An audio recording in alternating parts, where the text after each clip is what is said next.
Trump administration is forging ahead in its fight to keep Alligator Alcatraz open. It is promising to fight a judge's order that effectively closes the migrant detention center in the Everglades. Today, a local group is protesting in the name of a man whose family is living in Tampa and who is being held at Alligator Alcatraz, saying that the conditions there are unfit. Fox 13's Evan Axelbank is in the newsroom with this story. So what is the detainee saying? Well, he's from Honduras, and he told the family, or he told his family, and the family told the protesters that there is a COVID outbreak in the cell that he is in with 30 other people. Now, that has the protesters outraged and also insisting that local members of Congress take action to keep him safe.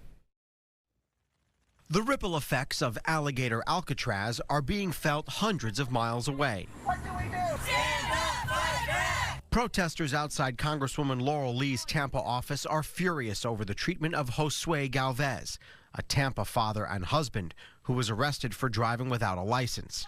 Protesters wouldn't give specifics on his immigration status, but his wife heard from him last week, saying that he called from Alligator Alcatraz. They have 30 men locked in a cage experiencing COVID symptoms, and that's not the way America works. That's not humane.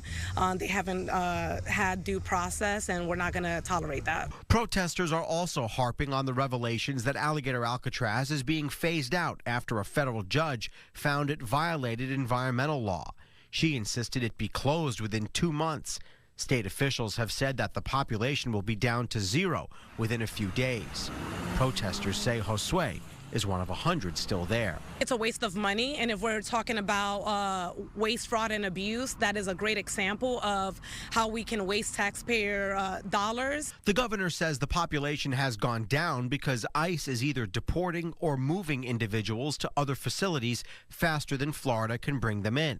The White House says the judge's decision is despicable, but that they will comply with the order while an appeal is made. That is an unnecessary burden on the Department of Homeland Security and these agents who should be removing these criminals from our community. That's what the American people elected this president to do. Protesters have called on Congresswoman Lee to ensure that Josue is kept in appropriate conditions and to insist that he has access to the legal process. We're not here necessarily to tell anybody to release him. We understand the current policy.